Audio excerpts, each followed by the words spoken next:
So, why did the Hebrews write this narrative about Jesus? And in my opinion, it's very simple. Um, they were getting lots of critique about Judaism and the Torah from the Christian Gnostics and the Marcionites, and they didn't like that, you know. And we were saying that the Torah has a false history in it. Now, there's things that are true in the Torah, of course. Babylon existed, Egypt existed. It doesn't make all the primary characters real. I mean, they're all fiction, too, you know, by elite writing teams of the money lending cartels. In my opinion, that came out of Egypt in the 18th dynasty. So, hundreds of years are going by, with first century, second century, third century, fourth century, and the Hebrews aren't liking what they're hearing from people like me, you know, and there was lots of them, especially in places like Alexandria. Like the Egyptians in Alexandria, if you take academia at face value here, Alexandria was just this peaceful city between the Egyptians and the Hebrews. Just endless love. They're such fantastic bookkeepers. Just the humblest people. We love them to death. Like, no, no, no, no, no. They're lying. They're lying about Alexandria. They're lying through their teeth about Alexandria. Believe me, there's no lost love between the Egyptians and the Hebrews, you know?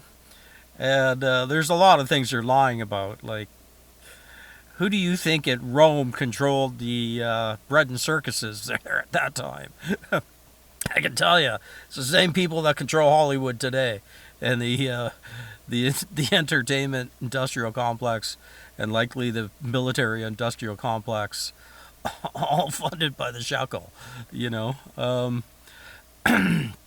so there is plenty of reason. Now, how could you stop this critique? And there's some chutzpah in what they did. I mean, it takes balls to say that God is a Jew. Like that. That is just unbelievably, brilliantly, diabolically, incredibly smart to do. And that solves all your problems right there.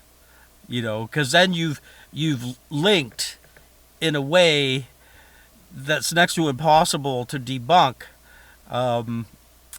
this connection between the Torah and the Jesus character of the New Testament.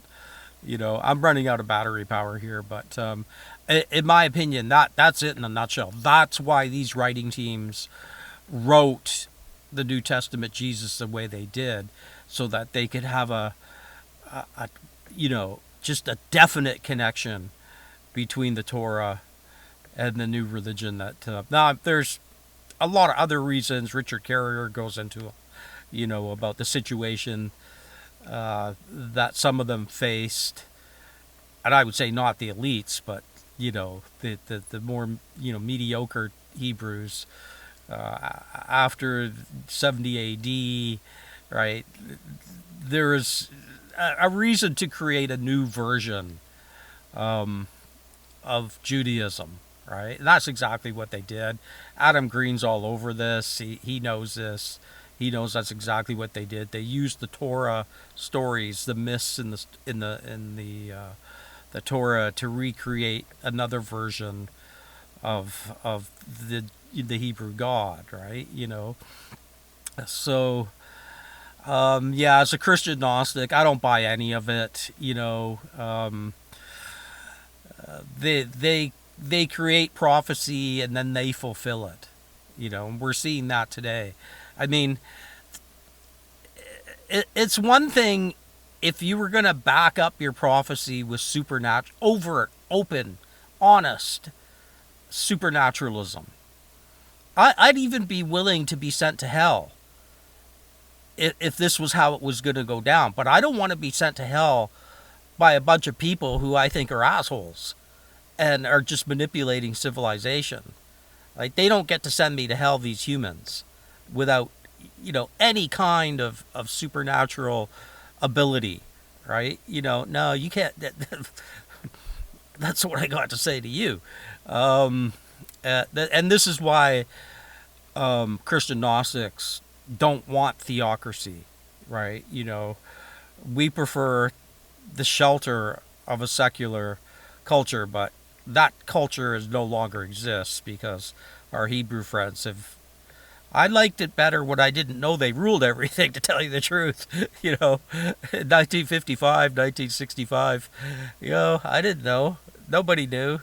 Yeah, they had their stealth rulership, and it was better. But they declared open rulership of the earth on September 11th, 2001, and they got the pedal to the metal. And they ain't gonna stop. You can listen to my song "Final Stand" um, about this. But yeah, that's the reason why they turned God into a human Jew, and it's again, it was a brilliant move, and as Adam Green points out again, it worked. I mean, there's a philosophy of truth, where one of the schools says, "Does it work?" And yeah, it worked. It worked fabulously well, but unfortunately, diabolically so from a Christian Gnostic point of view. Um, okay, well, I'll shut up now. I'll quit while I'm behind.